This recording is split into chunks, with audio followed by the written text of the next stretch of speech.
स्वागत है आपका जीएस बाय जीएस में एक बार फिर से। आज हम लोग जो स्टार्ट करेंगे वो गुप्ता एज करेंगे, है ना। इसको गोल्डन एज भी बोला जाता है, गोल्डन एज ऑफ इंडिया। ठीक है, इसको गोल्डन एज ऑफ इंडिया भी बोलते हैं क्योंकि यहाँ पर बहुत सारे गोल्ड कॉइन्स जो थे उन पर डिपिक्ट भी थे, राजाओं की जो मुद्राएं थी वो काफी ज्यादा डिपिक्ट थी। ठीक है, तो इसको स्टार्ट करते हैं। चलिए, तो गुप्ता एम्पायर की बात करते हैं। तो ये कहाँ कहाँ पे फैला हुआ था? तो ये मध्य देश में फैला हुआ था। मध्य देश का मतलब जो आज का यूपी बिहार मध्य प्रदेश वाला एरिया आ जाता है उसको कहते हैं मध्य देश। ठीक है, गुप्ता थे किसके फ्यूडेटर्स? तो ये फ्यूडेटर्स थे, ये फ्यूडेटरीज थे कुषाण के। ठीक है, तो ये कुषाण के फ्यूडेटरीज होते थे। ठीक है, इतना समझ आ गया। जब कुषाण का डाउनफॉल शुरू हुआ तो गुप्ताज के कुछ रूलर्स इंडिपेंडेंट अपने आप को घोषित कर दिए। ठीक है, वहां से गुप्ता अंपायर शुरू होता है। उनमें जो सबसे पहले गुप्ता राजा होते हैं उनका नाम था श्रीगुप्त। ठीक है, तो इस एज को क्या कहा जाता है? स्वर्ण युग को कहा जाता है, गोल्डन एज ऑफ इंडिया कहा जाता है। ठीक है, चलिए अब फाउंडर्स की बात करें तो इसमें श्रीगुप्त का नाम सबसे पहले आता है क्योंकि इन्होंने ही इसको फाउंड किया था। ठीक है, तो कौन सी ईस्वी में फाउंड किया था? तो ये 250 ईस्वी में फाउंड किया था। 250 ईस्वी में इसको फाउंड किया था। इन्होंने टाइटल क्या अज्यूम की थी? तो इन्होंने टाइटल जो अज्यूम की थी वो थी महाराज। ठीक है, महाराज, महाराज इन्होंने टाइटल अज्यूम की थी। उसके बाद इनके सन आते हैं जिनका नाम था घटोत्कच। घटोत्कच इनके सन होते हैं, ज्यादा लंबा इनका कार्यकाल नहीं रहता है। फिर आते हैं इनके सन चंद्रगुप्त वन। ठीक है, चंद्रगुप्त वन। तो चंद्रगुप्त वन ने जो टाइटल अज्यूम की थी वो टाइटल नहीं कह सकते, इन्होंने इनको ही रियल फाउंडर बोला जाता है। ठीक है, इनको रियल फाउंडर बोला जाता है। अब क्यों बोला जाता है वो हम लोग अभी आगे देखेंगे। ठीक है, जब इनके बारे में पढ़ेंगे। तो 319 ईस्वी में इन्होंने सत्ता संभाली और इन्होंने लगभग 15 साल तक राज किया। ठीक है, उसके बाद आते हैं इनके बेटे जो समुद्रगुप्त होते हैं और इनको नेपोलियन ऑफ इंडिया बोला जाता है। ठीक है, फिर आते हैं इनके बेटे चंद्रगुप्त टू। इन्होंने टाइटल जो अज्यूम की थी वो की थी विक्रमादित्य। ठीक है, विक्रमादित्य, और इन्हीं को ग्रेटेस्ट रूलर यहाँ पर बोला जाता है। ठीक है, ये इस डायनेस्टी के ग्रेटेस्ट रूलर होते हैं, चंद्रगुप्त टू, विक्रमादित्य। ठीक है, फिर इनके बेटे आते हैं कुमारगुप्त वन, फिर स्कंदगुप्त आते हैं जो आखिरी रूलर होते हैं यहाँ के। ठीक है, तो हुआ क्या, कुषाण का जब डिक्लाइन शुरू हुआ तो नॉर्दर्न इंडिया में कुषाण रूल करते थे। तो नॉर्दर्न इंडिया में धीरे धीरे इंडिपेंडेंट स्टेट्स का राइज शुरू हुआ। ठीक है, उदय शुरू हुआ। इस टाइम पर जो गुप्तास थे वो मगध में स्टार्ट होना शुरू हुए, मगध में इनका राइज होना शुरू हुआ। ठीक है, श्रीगुप्त इसके फाउंडर माने जाते हैं जो कि कुषाण के फ्यूडेटर्स थे। ठीक है, इतनी बात यहां तक आपको समझ में आ गई। अच्छा, घटोत्कच ने भी जो टाइटल ली थी वो कौन सी ली थी? वो महाराज की ही ली थी। ठीक है, महाराज की, महाराज की। ठीक है, इतना समझ आ गया। और जो चंद्रगुप्त वन ने ली थी टाइटल वो ली थी महाराजा धिराज, महाराजा धिराज। ठीक है, ठीक है, समझ आ गया। अब आगे बढ़ते हैं हम लोग, वन बाय वन इनके बारे में पढ़ते हैं। ठीक है, इनके बारे में तो ज्यादा जानकारी नहीं मिलती है कि श्रीगुप्त और घटोत्कच के बारे में। बस हम लोगों को स्टार्टिंग कहां से करनी है? चंद्रगुप्त वन से। ठीक है, जो रियल फाउंडर इनके माने गए हैं। तो इन्होंने जो टाइटल अज्यूम की थी उसको बोला जाता है महाराजा धिराज। ठीक है, इन्होंने टाइटल क्या अज्यूम की थी? महाराजा धिराज। ठीक, इन्हीं को ही रियल फाउंडर बोला जाता है, चंद्रगुप्त वन को ही रियल फाउंडर बोला जाता है। इसलिए हम लोग इनके ही बारे में ज्यादा पढ़ते हैं, श्रीगुप्त और घटोत्कच के बारे में ज्यादा नहीं पढ़ते हैं। ठीक है, इनकी जो शादी हुई थी वो कुमार देवी से हुई थी जो कि लक्ष्मी प्रिंसेस थी। ठीक है, लक्ष्मी प्रिंसेस थी, उनसे शादी हुई थी कुमार देवी, और उनसे एक सन हुए थे इनके जिनका नाम रखा गया समुद्रगुप्त। ठीक है, उनके बारे में भी आगे पढ़ेंगे। गुप्ता एरा यहाँ से स्टार्ट होता है, यहाँ से गुप्ता एरा स्टार्ट होता है इनके जब कोरोनेशन होता है उसी से, जिसको कहते हैं गुप्ता संवत। गुप्ता संवत, तो गुप्ता संवत का मतलब ये हो गया इनका गुप्ता कैलेंडर स्टार्ट हो गया। ठीक है, गुप्ता संवत कैलेंडर स्टार्ट हुआ, कैलेंडर स्टार्टेड। ठीक है, तो गुप्ता साम्राज्य का गुप्ता संवत का कैलेंडर शुरू हुआ। ठीक है, इतना समझ आ गया। इनकी कैपिटल जो थी, कैपिटल कौन सी थी? वो पाटलिपुत्र थी। ठीक है, कैपिटल जो थी इनकी वो पाटलिपुत्र थी, इतना समझ आ गया। उसके बाद इन्होंने जो गोल्ड कॉइन इशू किए थे उनको कहते थे दीनार्स, गोल्ड कॉइन्स को कहते थे दीनार्स। ठीक है, इतना समझ आ गया।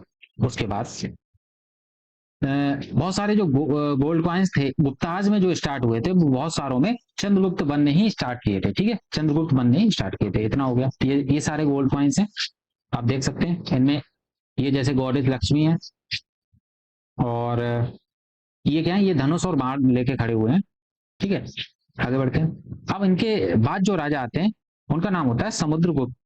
समुद्रगुप्त। ठीक है, तो समुद्रगुप्त का राज शुरू होता है 335 से, और इन्होंने बहुत लंबे समय तक राज किया था, 380 एडी तक राज किया था। ठीक है, इनके बारे में जो जानकारी मिलती है वो अलाहाबाद पिलर इंस्क्रिप्शन से ही मिलती है। ठीक है, अलाहाबाद पिलर इंस्क्रिप्शन, इसी को प्रयाग प्रशस्ति भी कहा जाता है, इसी को प्रयाग प्रशस्ति भी कहा जाता है। ठीक है, और ये मोस्ट पावरफुल रूलर हुए हैं इस डायनेस्टी के। ठीक है, इन्होंने इसीलिए इतने ज्यादातर साल तक शासन किया यहाँ पर। ठीक है, प्रयाग प्रशस्ति जो था वो हमने आपको पिछले लेक्चर में भी बताया था, पोस्ट मौर्य वाले में भी और संगम एज वाले में भी, कि ये जो प्रयाग प्रशस्ति है ये किसने कंपोज किया था, किसने लिखा था, ये तो हरिसेन ने लिखा था। इनके कोर्ट पोइट हुआ करते थे, और इसको इन्होंने संस्कृत भाषा में लिखा हुआ है। ठीक है, अच्छा, समुद्रगुप्त ने कुछ टाइटल एज्यूम किए थे। समुद्रगुप्त लिखने का भी शौक रखते थे, इसलिए उनको कविराज भी बोला गया है, कि किंग्स ऑफ पोइट्स, यानी कि कवियों का राजा भी बोला गया है।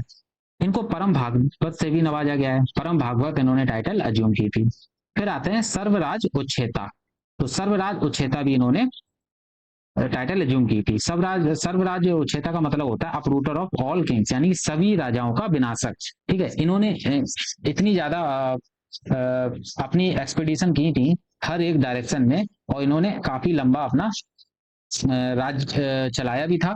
ठीक है, इसलिए इनको सभी राजाओं का विनाशक बोला जाता है। इन्होंने काफी राजाओं को हराया था। ठीक, उसके बाद हम लोग पढ़ते हैं, ये जो समुद्रगुप्त थे ये फॉलोअर थे वैष्णविज्म के। ठीक है, तो फॉलोअर ऑफ वैष्णविज्म। ठीक है, इतना याद आ गया। उसके बाद हम लोग इसमें और क्या देख सकते हैं,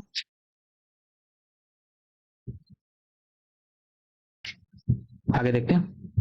इनको बीए स्मिथ एक स्कॉलर हुए हैं, एक राइटर हुए हैं, ऑथर। ठीक है, इन्होंने इनको नेपोलियन ऑफ इंडिया बोला है। ठीक है, इनको क्या बोला है, नेपोलियन ऑफ इंडिया। देखो नेपोलियन तो बाद में आए हैं, लेकिन फिर भी इनको नेपोलियन ऑफ इंडिया बोला इसलिए क्योंकि इनके बारे में जब पढ़ा गया तो उसने बी स्मिथ ने देखा कि नेपोलियन भी तो ऐसे ही काम करते थे जैसा समुद्रगुप्त करते थे, है ना, तो इसलिए इनको टाइटल ऐसी दी गई है, नेपोलियन ऑफ इंडिया की। ये ऐसे एक राजा हुए हैं गुप्ता साम्राज्य में कि इन्होंने कभी भी कोई भी बैटल नहीं आ रहा है, कभी भी युद्ध नहीं आ रहा है। ठीक है, तो ये इंपॉर्टेंट पॉइंट होता है। इनको बीना बजाते हुए भी क्वाइंस पर देखा गया है, तो एक क्वाइंस मिले हैं जिसमें इनको बीना बजाते हुए देखा गया। ये आप देख रहे हैं, ये बीना है, ये बीना है। ठीक है, इसको ये बजा रहे हैं। ठीक है, चेयर पे बैठ के, तो ये क्वाइंस में डिपिक्ट है, क्वाइंस में दर्शाया गया है। उसके बाद इन्होंने अश्वमेध यज्ञ भी परफॉर्म किए थे। इन्होंने अश्वमेध अश्वमेध यज्ञ भी परफॉर्म किए थे। ठीक है, परफॉर्म, और ये भी इनको मिलता है अश्व, यानी कि घोड़ा भी एक क्वाइंस पर डिपिक्ट किया हुआ मिलता है। गॉडेस लक्ष्मी की भी जो मूर्ति होती है वो इस पे मिलती है। ठीक है, picture inscribed with goddess Lakshmi, जो अश्वमेध क्वाइन होता है उस पे एक तरफ घोड़ा बना होता है, एक तरफ गॉडेस लक्ष्मी बनी होती है। ठीक है, इतना समझ आ गया। अब हम लोग आगे बढ़ते हैं। अब इनके विक्ट्री मार्च क्या क्या थे, तो समुद्रगुप्त के विक्ट्री मार्च क्या क्या थे उनको हम लोग देखते हैं। सबसे पहला था इनका आर्यवर्त, विक्ट्री ओवर आर्यवर्त, यानी कि नॉर्दर्न इंडिया को आर्यवर्त बोला जाता था। इसमें 12 स्टेट आते थे, तो इन्होंने 2 मार्च किए, उसमें 2 यात्राएं की, जिसमें उन्होंने पहले तो 3 राज्य जीते, और उसके बाद दूसरे मार्च में इन्होंने 9 राज्य जीते। ये होता आर्यवर्त के बारे में। फिर आता है ये दक्षिण, यहाँ पर नॉर्दर्न इंडिया में गए, फिर साउथर्न इंडिया में गए। ठीक है, इनको बोला जाता है विक्ट्री ओवर दक्षिणापथ। तो दक्षिणापथ में भी 12 स्टेट आते थे, और इन्होंने इसमें परफॉर्म किया है ग्रहण मोक्ष अनुग्रह। ग्रहण मोक्ष अनुग्रह का मतलब ये होता था कि कोई इंसान अगर दया मांग, कोई इंसान अगर अपना मतलब इनसे माफी मांग रहा है कि हमको माफ कर दीजिए और हमारा राज हमें वापस कर दीजिए, मतलब सरेंडर करना, तो ये सरेंडर अगर कोई राजा कर देता था तो इनको ये मर्सी कर देते थे, यानी कि दया भाव से इनको मुक्त कर देते थे। तो इसीलिए इनको बोला गया ग्रहण मोक्ष अनुग्रह। अनुग्रह का मतलब होता है मर्सी, यानी कि दया भाव। ठीक है, और मोक्ष का मतलब मुक्ति देना। ठीक है, तो इन्होंने सरेंडर को एक्सेप्ट किया था, जो राजा सरेंडर कर देते थे उसको एक्सेप्ट कर लेते थे। ठीक है, तो ये दक्षिणापथ हो गया। तीसरा आता है विक्ट्री ओवर आत्विक स्टेट। तो आत्विक स्टेट कौन सा एरिया पड़ता है, तो ये गाजीपुर से लेके जबलपुर वाला एरिया आत्विक स्टेट बोलते हैं। ठीक है, तो यहाँ पर भी इन्होंने विक्ट्री हासिल की थी। ठीक है, विजय हासिल की थी। ये डेंस फॉरेस्ट वाला एरिया है, आपको पता है मध्य प्रदेश में बहुत सारा फॉरेस्ट है। ठीक है, तो वहां पर भी इन्होंने अपना परचम लहराया था। ठीक, फिर आते हैं फ्रंटियर स्टेट। तो फ्रंटियर स्टेट जो आते हैं, जैसे कि नॉर्थ ईस्टर्न स्टेट हो गए, ईस्टर्न फ्रंटियर हो गए, तो यहाँ पर 5 फ्रंटियर स्टेट्स होते थे। तो यहाँ पर भी इन्होंने अपना परचम लहराया। ठीक है, तो इसमें 5 फ्रंटियर स्टेट का नाम क्या पड़ता है वो हम लोग देखते हैं। जैसे पहला पड़ता है समतट। तो समतट जो वेस्ट बंगाल और बांग्लादेश वाला एरिया होता है उसको समतट कहते हैं, तट। ठीक है, उसके बाद आता है दावक। तो दावक कौन सा होता है, तो ये नागांव और असम, नागांव ऑफ असम, ये वाला एरिया होता है, असम के नागांव में स्थित दावक वाला एरिया। फिर कामरूप। तो कामरूप जो असम का पुराना नाम होता है कामरूप, तो असम में इन्होंने, असम के एरिया में इन्होंने विजय प्राप्त की थी। फिर आता है कारत्रिपुरा। ठीक है, करतीपुरा या कारतीपुरा, तो काला टॉप रीजन ऑफ हिमाचल। तो जो हिमाचल वाला रीजन है, करतारपुर वाला, वो वाला रीजन आ जाता है कारतीपुरा। ठीक है, और फिर नेपाल। तो 5 ये रीजन थे जहां पर इन्होंने फ्रंटियर स्टेट्स में विजय प्राप्त की थी। ठीक है, इतना समझ आ गया। अब आगे देखते हैं चंद्रगुप्त टू। ठीक है, इसके बारे में अगर हो गया तो हम लोग आगे बढ़ते हैं। अब आते हैं चंद्रगुप्त टू के बारे में। ठीक है, तो चंद्रगुप्त ने जो टाइटल एज्यूम की थी वो थी विक्रमादित्य, ये टाइटल थी इनकी। ठीक है, जो इन्होंने एज्यूम की थी। इनका शासन था 380 से 414 ईस्वी तक। ठीक, इन्होंने लगभग 34 साल तक राज किया। इन्होंने अपने, इनके बारे में ऐसा कहा जाता है कि इनको गद्दी नहीं मिली थी पहले, गद्दी मिली थी, इनके भाई थे जिनका नाम था रामगुप्त। ठीक है, इनके ब्रदर थे रामगुप्त। तो रामगुप्त की बीवी जो थी वो काफी ज्यादा ब्यूटीफुल थी। रामगुप्त की जो वाइफ थी उनका नाम था ध्रुव देवी। ठीक है, वो काफी ब्यूटीफुल थी। उसके ऊपर एक नजर थी एक राजा की। ठीक है, उस वो राजा क्या था, वो राजा इनको हराना चाहता था और उस औरत से शादी करना चाहता था। ठीक है, लेकिन ये बात इनको पता चल गई चंद्रगुप्त को। तो उन्होंने क्या किया, रामगुप्त को मारकर, ठीक है, खुद ही गद्दी पर बैठ गए। अब जब खुद गद्दी पर बैठ गए तो इनकी जो वाइफ थी वो विधवा हो गई। तो इन्होंने, चंद्रगुप्त ने ध्रुव देवी से ही शादी कर ली थी। ठीक है, ध्रुव देवी से ही शादी कर ली थी। और रामगुप्त तो मार ही गए थे। ठीक है, उसके बाद उसके बाद हम लोग क्या करेंगे, कॉपर कॉइन्स इन्होंने इंट्रोड्यूस किए थे जो कि वाटर मार्क किए हुए थे। ठीक है, वाटर मार्क सिक्के, तांबे के सिक्के की इन्होंने शुरुआत की थी। ठीक है, उसके बाद हम लोग क्या कर सकते हैं, यहां से एक चीज देखिए, एक फेमस प्ले है, फेमस प्ले जिसका नाम है देवी चंद्रगुप्तम। देवी चंद्रगुप्तम। ठीक है, ये लिखा है विशाख दत्त ने,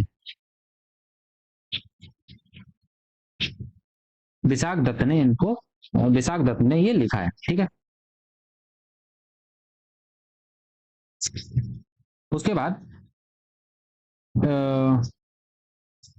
इन्होंने जो गोल्ड कॉइन इंट्रोड्यूस किए थे, तो गोल्ड कॉइन को कहा जाता था दीनार, गोल्ड कॉइन को दीनार कहा जाता था। ठीक है, और सिल्वर कॉइन्स को चंद्रा या फिर रुपया या फिर रूपरक। ठीक है, ये कहा जाता था। ये चीज हो गई। उसके बाद इन्होंने कुछ मैट्रिमोनियल अलायंसेस बनाए थे शादी करके। इन्होंने अपनी बेटी जो थी प्रभावती गुप्ता, तो आपने देखा हो बाकाटक, मैंने बताया था बाकाटक डायनेस्टी जब पढ़ा रहा था लास्ट लेक्चर में, तो उसमें एक रूलर हुए थे रुद्रसेन। मैंने बताया भी था कि चंद्रगुप्त टू के जो बेटी थी उनसे रुद्रसेन की शादी हुई थी, है ना, लास्ट लेक्चर में मैंने बताया था। तो इन्होंने मैट्रिमोनियल अलायंसेस बनाए थे। बाद में क्या हुआ, रुद्रसेन टू की मौत हो जाती है। ये वाला बाकाटेक का एरिया पड़ता है, बाकाटेक वाला एरिया, एक मिनट मैं कलर चेंज कर लेता हूँ। तो बाकाटक वाला जो एरिया होता है ये होता है महाराष्ट्र कर्नाटका, है ना। उसके बाद जब इनकी मृत्यु हो जाती है रुद्रसेन की, तो इनकी जो वाइफ होती हैं प्रभावती गुप्ता, वो यहाँ पर रूल करने लगती हैं। यहाँ पर जो रूल हो जाता है वो प्रभावती गुप्ता का हो जाता है। लेकिन प्रभावती गुप्ता जो थी वो सही से रूल चला नहीं पा रही थी, तो इसलिए जो इनडायरेक्टली कंट्रोल था बकाटक डायनेस्टी पर यहाँ पर, तो वो रूल किसका था? वो रूल गुप्ताज का ही था, यानी कि चंद्रगुप्त टू का ही था। ठीक है, तो यहाँ पर समझ आ गया, ये अलाइज थे गुप्ताज के, यहाँ पर रूल इनडायरेक्टली चंद्रगुप्त टू ही कर रहे थे। ठीक है, इतना समझ आ गया। उसके बाद हम लोग यहाँ पर ये पढ़ते हैं, यहीं पे आ जाते हैं। इन्होंने शादी की थी, वाला चेंज कर लें। उन्होंने एक और शादी की थी, he married Naga princess Kuber Naga. ठीक है, इन्होंने एक ये शादी की थी कुबेर नागा। इनकी दो कैपिटल हुआ करती थी, एक कैपिटल का नाम था पाटलिपुत्र और दूसरी थी उज्जैन। उज्जैन इसलिए थी ताकि ये बकाटक वाले पे भी थोड़ा नियंत्रण रख सकें। ठीक है, उसके बाद उदयगिरी केव्स, उदयगिरी जो केव्स होती हैं, तो उदयगिरी केव्स में इनके बारे में थोड़ा जानकारी मिलती है। क्या क्या लिख रहा हूं मैं? उदयगिरी केव्स जो इंस्क्रिप्शन है उसमें इनका नाम दिग्विजय लिखा है, दिग्विजय। इनके बारे में दिग्विजय नाम इनका दिया गया है, इनका चंद्रगुप्त टू का नाम। ठीक है, उसके बाद इनको क्या बोला गया है? ये नोन एज, इनको साकारी बोला गया है। साकारी क्यों बोला गया? क्योंकि इन्होंने साकारी का, साकाज का इन्होंने कंप्लीटली खत्म कर दिया था, इनका राज्य पूरा खत्म कर दिया था। Because he killed, because he killed Saakash. ठीक है, साकाश को इन्होंने पूरी तरीके से खत्म कर दिया था। ठीक है, इतना समझ आ गया। उसके बाद आगे बढ़े, और इन्होंने जब साकाश को हराया तो इन्होंने कैप्चर किया था, captured western India. Western India में साकाश रूल कर रहे थे ना, वेस्टर्न इंडिया को कैप्चर कर लिया। उसके बाद इन्होंने क्या किया? कुंतल स्टेट से भी वैवाहिक संबंध जोड़े थे, कुंतल स्टेट से इन्होंने शादी की थी। ठीक, अब हम लोग आगे आते हैं कि इन्होंने कुछ पिलर्स बनवाए थे। ठीक है, उन्होंने कुछ इंस्क्रिप्शन लगवाए थे। उन इंस्क्रिप्शन को क्या कहा जाता है? ये है मेहरौली का पिलर, मेहरौली पिलर, जिसको बाद में कुतुबुद्दीन ऐबक दिल्ली ले आता है, तो उसको दिल्ली मेहरौली, दिल्ली मेहरौली पिलर कहा जाता है। ये वाला पिलर है, ये दोनों सेम है। ठीक है, ये थोड़ा पास से लिया गया है, ये थोड़ा दूर से लिया गया है। इतना समझ आ गया। उसके बाद, उसके बाद यहाँ से हम लोग देखेंगे, इसमें नवरत्न थे। ठीक है, इनमें नवरत्न थे इनके कोर्ट में। तो पहले नवरत्न थे कालिदास, इनके कोर्ट पोइट थे जिनको शेक्सपियर ऑफ इंडिया कहा जाता है। दूसरे थे अमर सिंह, ये लेक्सिकोग्राफर थे। ठीक है, कोशकार थे। धनवंतरी, ये फिजिशियन थे, वैद्य। बारह मीरा, ये एस्ट्रोनॉमर थे। हरिसेन, ये भी कोर्ट पोइट थे। और शंकु आर्किटेक्ट थे, जो वास्तुकार होते हैं ना, जो डिजाइन वगैरह बनाते हैं, तो वो शंकु थे। बेतल भट्ट, तो बेतल भट्ट जो थे, या बेताल भट्ट पढ़ेंगे, ये मैजिशियन थे। ठीक, और बारह रुचि, तो बारह रुचि ग्रामारियन थे। और लास्ट थे कहापन का, कहापन का एस्ट्रोलॉजर थे। जैसे ये एस्ट्रोलॉजर, एस्ट्रोनॉमर थे भारा मीरा, और एस्ट्रोलॉजर थे कहापन का। ठीक है, कितना हो गया? उसके बाद इनके टाइम में ही एक पहला चाइनीज ट्रेवलर आता है, first Chinese traveller came to India, और उसका नाम होता है फाइयान। ठीक है, उसका नाम होता है फाइयान, या फाइहीन पढ़े, जो भी आप पढ़े। ठीक है, फाइन। ठीक है, उसके बाद ये जो फाइयान आया था ना, इसने जर्नी की बंगाल से चाइना तक, बंगाल टू चाइना। बंगाल में आया, और बंगाल से फिर ये इनके एम्पायर में होते हुए यूपी, बिहार, दिल्ली, पंजाब, ठीक है, ये होते हुए चाइना निकल जाता है। ठीक है, अच्छा, यहाँ पर जो मैंने बताया था कालिदास, तो इनके बारे में कुछ बुक्स हैं, इनकी बुक्स वो आप लिख सकते हैं, जैसे अभिज्ञान, शकुंतलम, ऋतु संहारा,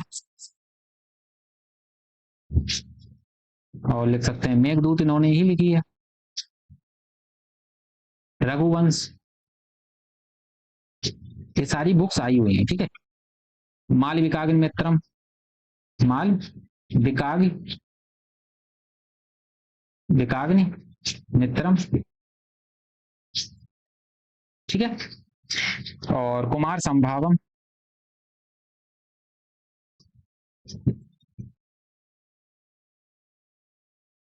ठीक है, इतना हो जाता है।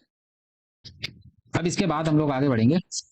जिन्होंने टेम्पल्स कुछ बनाए थे, जैसे उदयगिरी में, मध्य प्रदेश में उदयगिरी, जहां पर आइडल ऑफ 12 मिलती है, अवतार ऑफ विष्णु, ठीक है। 12 कौन होते थे? विष्णु के ही एक अवतार है, वो है, ठीक है। उसके बाद 10 अवतार टेम्पल, ये ललितपुर में मिलता है, 10 अवतार वाला टेम्पल, ठीक है। इसमें विष्णु जी के सारे 10 अवतार दिखाए गए हैं, ठीक है। भीतरगांव टेम्पल ये कानपुर में पड़ता है आपका, और ये ब्रिक टेम्पल है, पूरा पूरा ईंटों से बना हुआ है, आपको अभी इमेज दिखा रहा हूँ। दूसरा बाघ केव टेम्पल बनता है, बाघ केव मिलती है जो मध्य प्रदेश में, ठीक है। देखिए यहाँ पर इमेज मैंने लगाई है, ये जो है ये भीतरकनिका है, जैसे कि यहाँ पर मैंने दिखाया है, ये केव है, ये बाघ केव है, ये बाघ केव्स है, ठीक है। और ये क्या है? ये भीतरगांव है, ठीक है, भीतरगांव टेम्पल या भीतरकनिका टेम्पल। अच्छा, ये डेडिकेटेड किससे है? तो ये लॉर्ड कृष्णा से उसको डेडिकेटेड है, कृष्णा, ठीक है। ये दशावतार टेम्पल है ललितपुर में,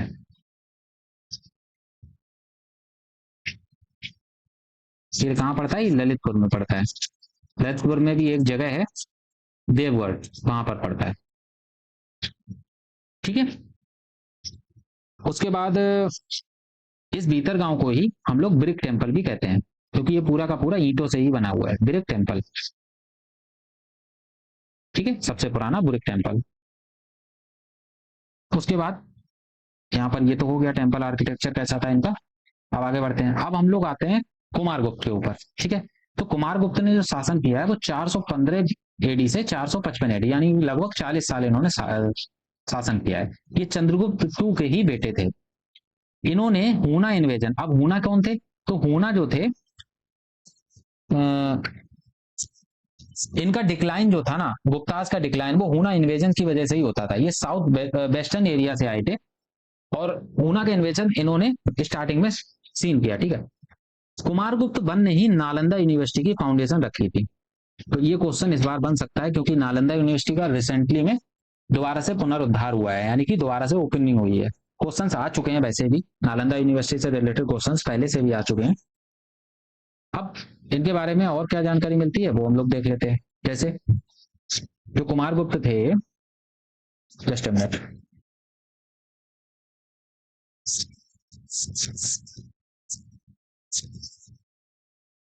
तो कुमारगुप्त के बारे में जानकारी जो मिलती है वो एक इंस्क्रिप्शन होता है जिसको कहते हैं बिलसाद इंस्क्रिप्शन, ठीक है। दूसरा होता है मंदसौर इंस्क्रिप्शन, और मंदसौर इंस्क्रिप्शन जो था वो किसने कंपोज किया था? ये वाई वत्स भट्टी, वत्स भट्टी, ठीक है। और करमडंडा इंस्क्रिप्शन,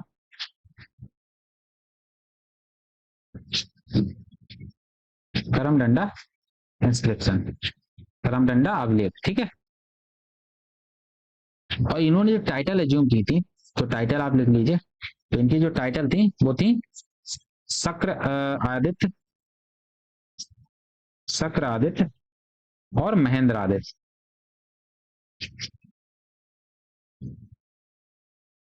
महेंद्र आदित्य, ठीक है। कुमारगुप्त के बारे में कहा जाता है कि इन्होंने भी अश्वमेघ यज्ञ परफॉर्म किया था, ठीक है, अश्वमेघ यज्ञ परफॉर्म, ठीक है। नालंदा यूनिवर्सिटी को और क्या कहा जाता है? तो इसको ऑक्सफोर्ड ऑफ महायान कहा जाता है, ऑक्सफोर्ड ऑफ महायान। बुद्धिस्ट जो धर्म था वो दो पार्ट में बट गया था, जैसे हमने बुद्धिज्म में पढ़ा था, महायान और हीनयान। तो नॉर्थ इंडिया में जो रह गए वो महायान कहलाए, जो कपड़े पहनते थे, और जो हीनयान वाले थे वो साउथ इंडिया में चले गए। ठीक है, अब हम लोग आगे आते हैं।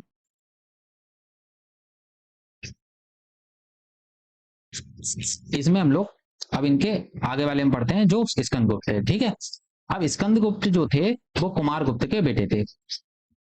इन्होंने हूना इन्वेजन को रोका था, इन्होंने हूना इन्वेजन को खत्म कर दिया था, मतलब जो बार बार वहां से तरफ से आक्रमण हो रहे थे उनका सामना किया और उनको रेसिस्ट कर दिया, उनको हरा दिया। ठीक है, इन्होंने भी जो टाइटल अज्यूम किया था वो चंद्रगुप्त टू की तरह ही विक्रमादित्य टाइटल अज्यूम किया था। ठीक है, ये इंस्क्रिप्शन इनसे इनका मिलता है भीतरी पिलर इंस्क्रिप्शन से। ठीक है, भीतरी पिलर इंस्क्रिप्शन है, वहां से इनके बारे में जानकारी मिलती है। कहा जाता है इन्होंने सुदर्शन लेक को भी मरम्मत कराई थी। ठीक है, यहाँ पर, और इन्होंने जो अपनी कैपिटल थी, जो पाटलिपुत्र कैपिटल थी, पहले पाटलिपुत्र थी ना, उस पाटलिपुत्र से कैपिटल अपनी साकेत शिफ्ट कर दी थी, साकेत। और साकेत का नाम बदलकर, नेम चेंज, साकेत का नाम चेंज करके इन्होंने अयोध्या रख दिया। ठीक है, तो साकेत, अयोध्या पहले भी नाम था, लेकिन साकेत जो था अयोध्या का पुराना नाम है। ठीक है, तो साकेत से बदल के इन्होंने अयोध्या कर दिया और उसी को इन्होंने राजधानी बना लिया। ठीक है, इतना समझ आ गया। अब हम लोग आगे बढ़ते हैं।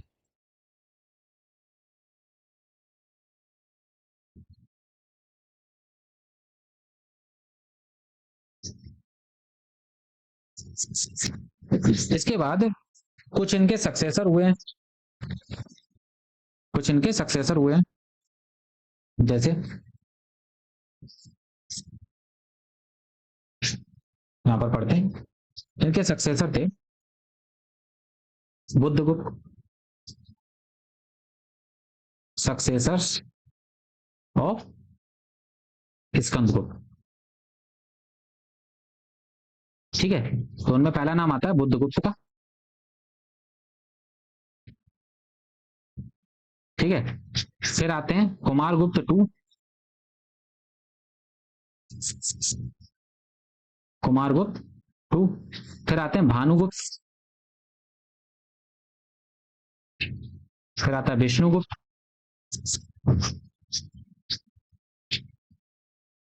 और फिर आता है गुप्ता डायनेस्टी के, सॉरी, गुप्ता डायनेस्टी के ये विष्णुगुप्त जो होते हैं यही आखिरी रूलर होते हैं। ठीक है, लास्ट रूलर गुप्ता डायनेस्टी के यही होते हैं। ठीक है, अब हम लोग थोड़ा सा इनके एडमिनिस्ट्रेशन वगैरह के बारे में पढ़ेंगे, कैसा क्या था वो हम लोग देखेंगे। ठीक है, जैसे एडमिनिस्ट्रेशन इनका कैसा था, तो इनका जो शासन था वो डिसेंट्रलाइज था। इसमें स्ट्रक्चर अगर बात करें तो भुक्ति, भुक्ति सिस्टम था। भुक्ति मतलब जो अंपायर था भुक्तीज में डिवाइड था, छोटे छोटे एरियाज में डिवाइड था, जिसको उपरिक कहा जाता था। और उपरिक जो था वो विषय में डिवाइडेड था, जिसको विजयपति इसका हेड होता था। ठीक है, भुक्ति का हेड जो उपारिक होता था, वैश्य विश्व का जो विषय का जो हेड होता था उसको विजयपति कहते थे। फिर ये विधि वाला सिस्टम आ गया, विषय से छोटा विधि हो गया, और इसको नगरपति कहते थे। जो आज का जैसे कस्बा होता है ना, वैसे ही विधि होता था। और विधि से छोटा विलेज हो गया, और विलेज के हेड को ग्रामीण बोला जाता था। ठीक है, तो ये इनका एडमिनिस्ट्रेशन सिस्टम था, जैसे आज के चलता है। इसलिए इन्होंने ऐसा एडमिनिस्ट्रेशन बनाया था ताकि रेवेन्यू को आसानी से कलेक्ट कलेक्ट किया जा सके। ठीक है, इसलिए इन्होंने ऐसे बनाया था। अच्छा, ग्रामीण का ही एक और नाम मिलता है जिसको कहते हैं महत्तर, महत्तर। ठीक है, और विलेज ही इसकी स्मॉलेस्ट यूनिट होती थी, विलेज ही स्मॉलेस्ट यूनिट होती थी। ठीक है, अब हम लोग थोड़ा आगे बढ़ते हैं इसमें। Just minute.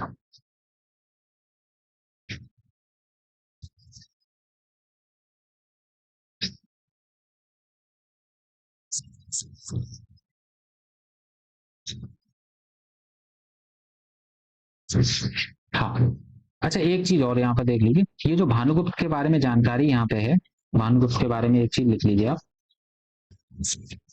जो भानुगुप्त थे, तो फर्स्ट टाइम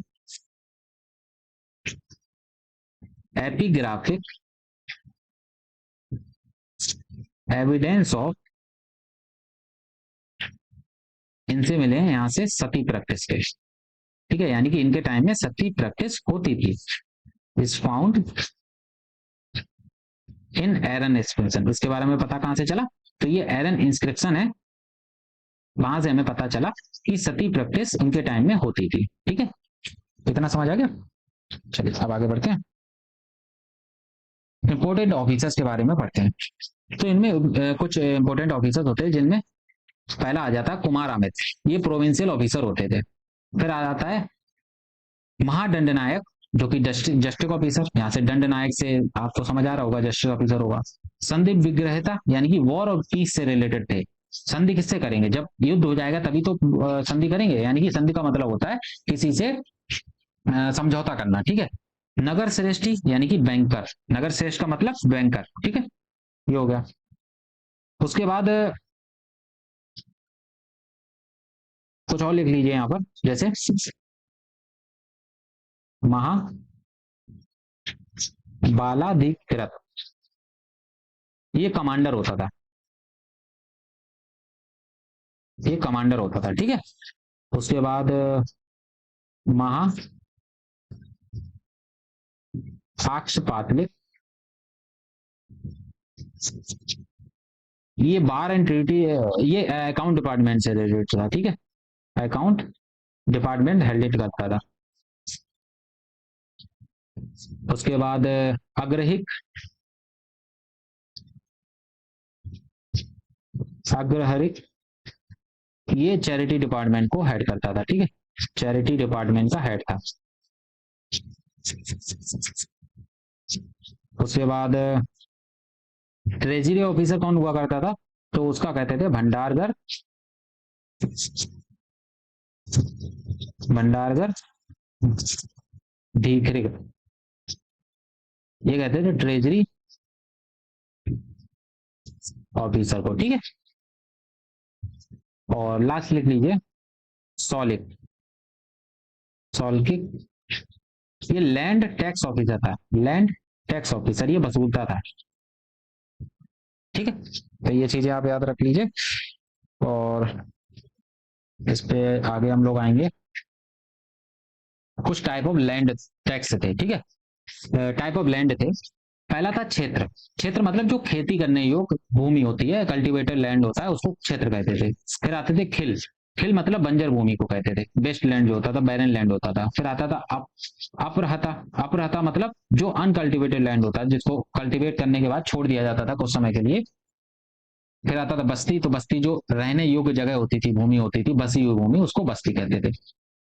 फिर आते हैं प्रचुरा रूढ़, प्रचुरा रूढ़ यानी घनी वन भूमि, जो फॉरेस्ट लैंड होते थे उनको कहते थे प्रचुरावी रोड। ठीक, फिर पार्वती, पार्वती मतलब जो पहाड़ी भूमि होती थी, हिली लैंड होते थे। धनबा, जिनको रेतीली भूमि कहते थे। शर्मा, जो कि उपजाऊ भूमि होती थी, फर्टाइल लैंड हुआ करता था। ऊसर का मतलब होता है जो अनउपजाऊ लैंड होता है। ठीक है, अनउपजाऊ यानी कि बैरन लैंड होता है, इसी को खिल भी कहते हैं। मारू, जो मरुस्थली डेजर्ट लैंड होता है। ठीक है, जल, जो जल युक्त भूमि होती है, यानी कि वाटरी लैंड होता है। दलदला, और देवमत्र का मतलब दान की गई भूमि, जो डोनेट कर दी गई। ठीक है, अपरहता ये लिख लिया है। उसके बाद किसी को देव मात्रका को ही, जो डायटी को दे दिया गया, मंदिर को दे दिया, या ब्राह्मण को दे दिया गया, यहाँ पर ब्राह्मण भी लिख सकते हैं आप, ब्राह्मण्स। इसी को एक और नाम कहा जाता है, इसको कहा जाता है अग्रहार। ठीक है, जो मंदिर या फिर ब्राह्मण को दे दिया जाता है उसको कहा जाता था अग्रहार। ठीक है, और बाकी किसी को औदक भी कहा जाता था, जल को औदक, मार्सी लैंड को, मार्सी लैंड, जो दलदली लैंड होता था, तो मार्सी लैंड को ही औदक कहा जाता था। ठीक है, तो चलिए अब आगे चलते हैं। इकोनॉमी कैसी थी? तो इस टाइम पर large number of gold, silver और कॉपर कॉइन्स चलाए गए। ठीक है, गोल्ड कॉइन्स को दिनार कहा गया, सिल्वर कॉइन्स को रुपयक या रूपरक, ठीक है, ये कहा गया। और सिल्वर कॉइन्स जो थे ये किसने इशू किए थे सबसे पहले? सकाश को हराने के लिए, सकाश को हराने के बाद, तो ये आपके सका को हराया किसने था? तो सका को हराया था आपके चंद्रगुप्त टू ने, ठीक है, चंद्रगुप्त टू ने। तो इन्होंने ही सिल्वर कॉइन इशू किए थे, किसके द्वारा? चंद्रगुप्त टू के द्वारा। अभी तो इनको साकारी कहा गया है, ठीक है। कुछ टैक्सेस होते थे, जैसे भाग टैक्स, भाग हुआ तो भाग मतलब कि जितना आप प्रोड्यूस करोगे, जितना आप वो करोगे, कमाओगे, उसका 1/6 देना पड़ेगा राजा को। भोग, तो जो किंग को भोग लगाते थे ना, जैसे कि हम लोग भगवान को भोग लगाते हैं, हमारा चावल हुआ तो दीपावली पर हम लोग चावल ऑफर करते हैं ना, धान होता है तो चावल ऑफर करते हैं। ऐसे ही होलिका दहन पर हम लोग गेहूं चढ़ाते हैं। बहुत से लोगों को पता नहीं कि हम लोग क्यों चढ़ाते हैं। तो गेहूं की बाली चढ़ाते हैं ना, कहा जाता है कि हमारा वो अच्छा हुआ है, अगली बार भी अच्छा हो, इसलिए हम आपको भोग लगा रहे हैं, ठीक है। बाली क्या होता था? बाली जो होता था अत्याचारी कर होता था। फिर उपरिकारा, उपरिकार्य क्या होता था? जो एक्स्ट्रा टैक्स लगता था ना, मतलब कभी कुछ जरूरत पड़ गई, यानी कि कोष खाली हो गया, ठीक है, तब टैक्स कोई चाहिए हुआ, तो उसको कहते थे उपरिकारा। नेक्स्ट, तो बिष्टी फोर्स लेबर कराई जाती, जबरन श्रम कराया जाता था, उसको बिष्टी कहते थे। हली बाकरा, तो यानी कि जो हल रखने पर टैक्स लगता था, उसको हल विकार कहते थे। फिर उदाग भाग, यानी कि जो वाटर पे लगता था, पानी पर कर। हिरण्य, जो स्पेशल एक तरीके का टैक्स होता था, उसको हिरण्य। इतना समझ आ गया? एक मिनट रुकिए।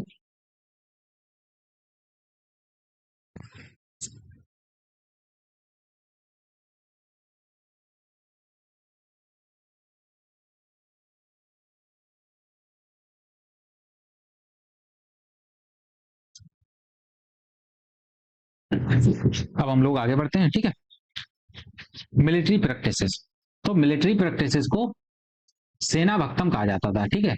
जो आर्मी होती थी, उसको विलेजर्स के द्वारा फेड किया जाता था, यानी खाना जो विलेजर के द्वारा खिलाया जाता था जब वो विलेज से पास होती थी, ठीक है। सेना को गांव से गुजरते समय ग्रामीणों द्वारा भोजन दिया जाता था, उसी को कहते थे सेना भक्तनम, ठीक है, सेना भक्तनम। तो ये चीज आप ये वर्ड याद रखेंगे, ठीक है। सोशल चेंज क्या हुए? तो सोशल चेंज ये था कि यहाँ पर पहला इंस्क्रिप्शन मिला है, एविडेंस ऑफ सती का। वो कहाँ से मिला? तो ये एरन पिलर से मिला है, जो कि भानुगुप्त ने बनवाया था। ये एरन पिलर है, ठीक है। यहाँ पर सती की आपको वो भी देखने को मिलेगी। तो ये एरन पिलर है, इसी को एरन पिलर बोलते हैं। ये भानुगुप्त ने बनवाया था, ठीक है। अब हम लोग आगे चलते हैं और कुछ देख लेते हैं, अगर कुछ और बचा हो। आइडल ऑफ बारह मिली है, ये बारह, ये विष्णु का ही एक अवतार है, विष्णु जी का ही एक अवतार है। ये उदयगिरी केव से मिली है, ठीक है। उसके बाद कालिदास के कुछ वर्क्स हैं, जैसे अभिजनन शकुंतलम, मालविकाग्नि मित्रम, जो हम लोग वहां पे लिख चुके हैं, रघुवंश, मेघदूतम, कुमार संभव, ऋतु संहरा, ठीक है। ये सब हम लोग देख चुके हैं। शूद्र का वर्ग है मृच्छकटिकम, ठीक है। ये चारुदत्त और बसंत सेन की एक लव स्टोरी है। इस बुक में जो लिखा है मृच्छकटिकम, तो ये चारुदत्त और बसंत सेन की एक लव स्टोरी है, उसके बारे में इसमें यहाँ पर लिखा हुआ है, ठीक है। ये शूद्रक ने लिखा हुआ है। चलिए अब आगे बढ़ते हैं। अब गुप्ता का डिक्लाइन कैसे हुआ उसका देख लेते हैं, ठीक है। उससे पहले हम लोग देख लेते हैं कि कुछ और बचा तो नहीं है।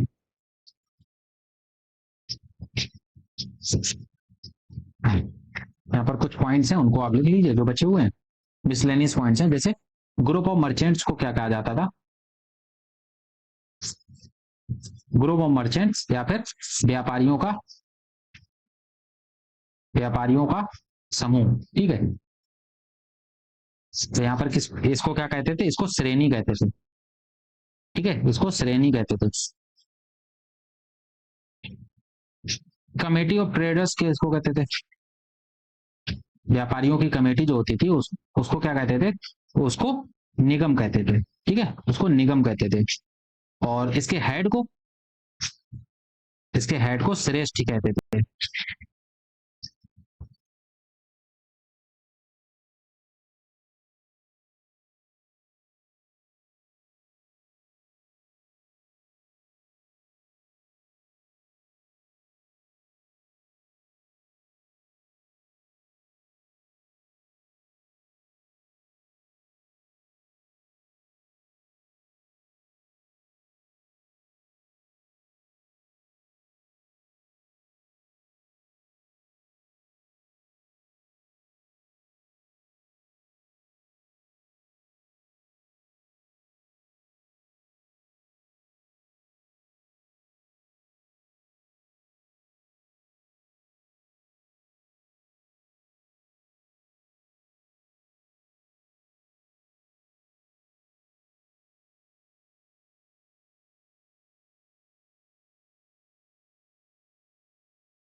Just minute.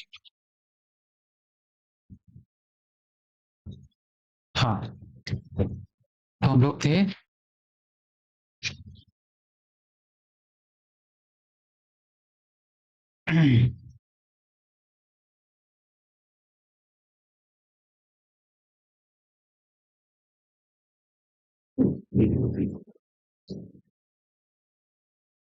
ठीक, अब थोड़ा आगे बढ़ते हैं। ये जो होते थे ना, ये जो ग्रुप ऑफ मर्चेंट्स होते थे जिनको श्रेणी कहा जाता था, ये सेम कास्ट के होते थे, सेम कास्ट के। ठीक है, सेम कास्ट के होते थे, उनको श्रेणी कहा जाता था। और जो ग्रुप ऑफ मर्चेंट्स, ये क्या हो रहा है? ग्रुप ऑफ मर्चेंट्स जो डिफरेंट कास्ट के होते थे, डिफरेंट कास्ट के होते थे, इनको पूग कहा जाता था, पूग। ठीक है, तो ये चीज आप याद रखेंगे। बाकी जो भी चीजें हुई थी हम लोगों ने बता दी हैं। अच्छा, यहाँ पर एक चीज और देख लीजिए कि इनके जो पोर्ट थे, इनके जो दो मेजर पोर्ट थे, एक वेस्टर्न साइड में था, एक ईस्टर्न साइड में था। तो जो वेस्टर्न साइड में था उसको कहते थे बिरुगु कच्छा, बिरुगु कच्छ। ये गुजरात में पोर्ट पड़ता था, बिरुगु कच्छ। ठीक है, कच्छ वाले एरिया में बिरुगु कच्छ। और जो ईस्टर्न मोस्ट पे पड़ता था उसको कहते थे, ईस्टर्न में जो पड़ता था उसको कहते थे तम्रपाली।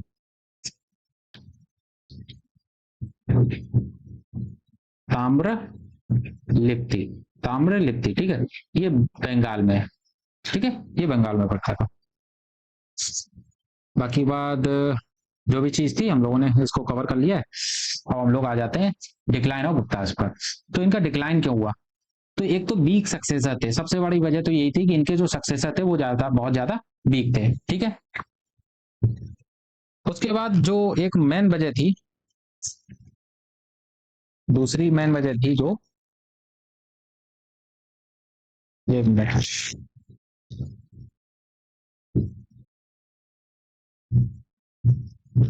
हाँ, दूसरी जो मेन वजह थी वो थी हूना इन्वेजन। तो बार बार हूना के इन्वेजन होते हो रहे थे, है ना, बार बार हूना के इन्वेजन हो रहे थे। तो इस वजह से भी इनका जो था डिक्लाइन हो गया। फिर इकोनॉमिक डिक्लाइन भी हुआ, काफी ज्यादा पैसे की बर्बादी हुई। जब हूना के इन्वेजन हो रहे थे तो इनको बार बार युद्ध लड़ने पड़ रहे थे, और युद्ध में इनको हार का भी सामना करना पड़ रहा था, और काफी ज्यादा नुकसान हो रहा था इनको। ठीक है, तो इस वजह से इनका डिक्लाइन शुरू हो गया। ठीक, अब हम लोग आगे बढ़ते हैं। What was the agrahara during the Gupta period? तो अग्रहार क्या हुआ करता था? तो agrahara land village granted to Brahmins, ये होता था। ठीक है, नेक्स्ट। अग्रहार यहाँ पर ही दो ब्राह्मण लैंड ग्रांट। ठीक है, agrahara land was primary given to home, तो ये ब्राह्मण्स को दिया जाता था। देखो कितनी बार ये पूछा गया अग्रहार वाला, बहुत से क्वेश्चन मैंने अग्रहार वाले ही लिखे, यहाँ पर डाले नहीं है। लगभग 27 क्वेश्चन थे। अब 27 के 27 अगर एक ही क्वेश्चन को डालते तो वो अच्छा नहीं लगता, क्योंकि वो बहुत सारे डिफरेंट डिफरेंट एग्जाम में पूछे गए, और सारे एसएससी के हैं 2022 से 25 के बीच में। सिर्फ अग्रहार अग्रहार से जो पूछा गया है, ये देखो, टैक्स फ्री जो हेरिडेटरी लैंड था, वो इसको क्या कहते थे? वो अग्रहारी था। जो ब्राह्मण्स को लैंड दिया जाता था, लैंड गिवन टू ब्राह्मण्स या फिर टेम्पल्स, तो जो ये लैंड रहता था उस वो टैक्स फ्री होता था। ठीक है, उस पर टैक्स नहीं लगता था कोई भी। ठीक है, टैक्स फ्री होता था। What did agrahara gradually usually includes? तो land and tax collection right, fort and army, trade rights है, टेम्पल ओनली। तो ये ग्रांट्स केवल टेम्पल्स को दी जाती थी। ठीक है, who was the court poet of Samudragupta? तो समुद्रगुप्त का जो कोर्ट पोइट थे वो कौन थे? समुद्रगुप्त के कोर्ट पोइट हरिसेन थे, या फिर कालिदास थे, या भानुभक्त थे, या फिर विशाख दत्त थे। तो ये कोर्ट पोइट थे हरिसेन। ठीक है, फिराक प्रशस्ति इन्होंने ही लिखी। Next, which Gupta king started the अश्वमेध यज्ञ? तो अश्वमेध यज्ञ किसने स्टार्ट किया था? वो जाते हैं आपके, सबसे पहले समुद्रगुप्त ने किया था। ठीक है, समुद्रगुप्त ने। उसके बाद आगे चलते हैं। गुप्ता डायनेस्टी के फाउंडर कौन थे? तो वो थे श्रीगुप्त। जस्ट मिनट, एक मिनट रुकिएगा।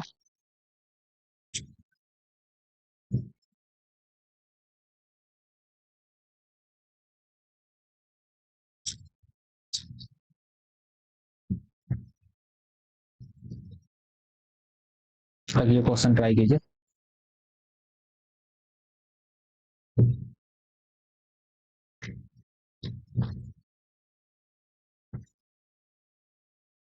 कौन सा गुप्ता डायनेस्टी का रूलर था जिसने पहली बार गोल्ड कॉइन चालू किए थे? तो ये चंद्रगुप्त वन ने किए थे। ठीक है, चंद्रगुप्त वन ने किए थे, समुद्रगुप्त के फादर। उसके बाद real founder of Gupta umpire किसको माना जाता है? तो ये चंद्रगुप्त वन को ही माना जाता है। ठीक, यहाँ पर एक क्वेश्चन मुझे, हाँ ये तो ठीक है, अश्वमेध यज्ञ, ये चंद्रगुप्त वन होगा आई थिंक। सबसे पहले जिसने स्टार्ट कराया था वो चंद्रगुप्त वन होना चाहिए। नहीं, समुद्रगुप्त ही है। ठीक है, नेपोलियन ऑफ इंडिया तो समुद्रगुप्त को कहा जाता था। ठीक है, आगे बढ़ते हैं। और मेघदूत ड्यूरिंग गुप्ता पीरियड, अच्छा मेघदूत ने, मेघदूत के और ओनर ऑथर कौन थे?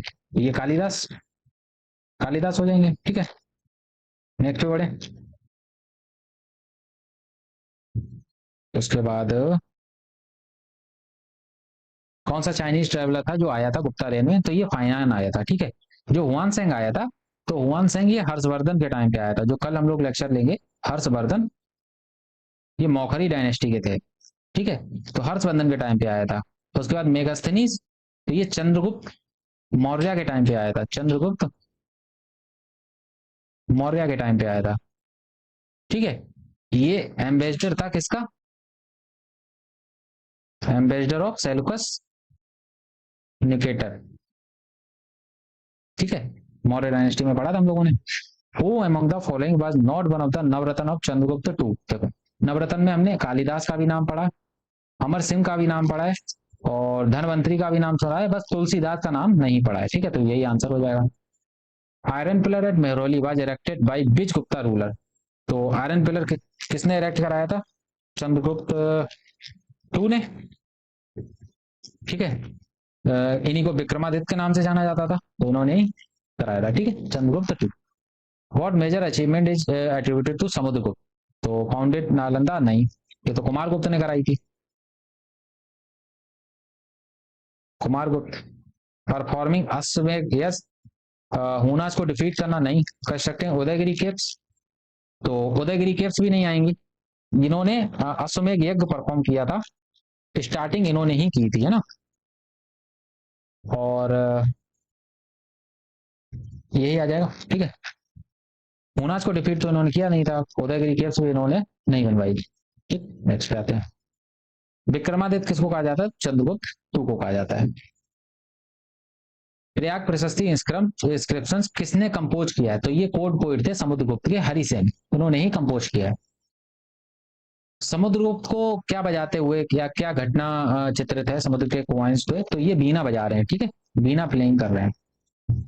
विच Gupta ruler built the Bara cave temple at Udaygiri? Udaygiri में बारागिरी टेम्पल किसने बिल्ड किया था? जो बारागिरी टेम्पल था, ये भगवान विष्णु का ही अवतार होते हैं बारागिरी, तो ये चंद्रगुप्त टू ने किया था। ठीक है, चंद्रगुप्त टू ने इनको बनवाया था।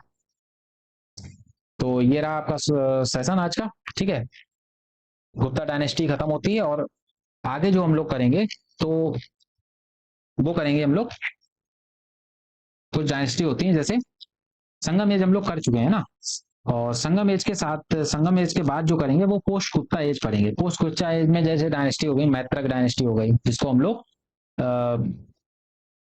बल्लभी गुजरात में एक डायनेस्टी पड़ती है, जैसे मौखरी डायनेस्टी हो गई। ठीक है, वर्धन डायनेस्टी हो गई, जिसको पुष्यभूति भी कहते हैं। ठीक है, और चंद्र डायनेस्टी हो गई। ठीक है,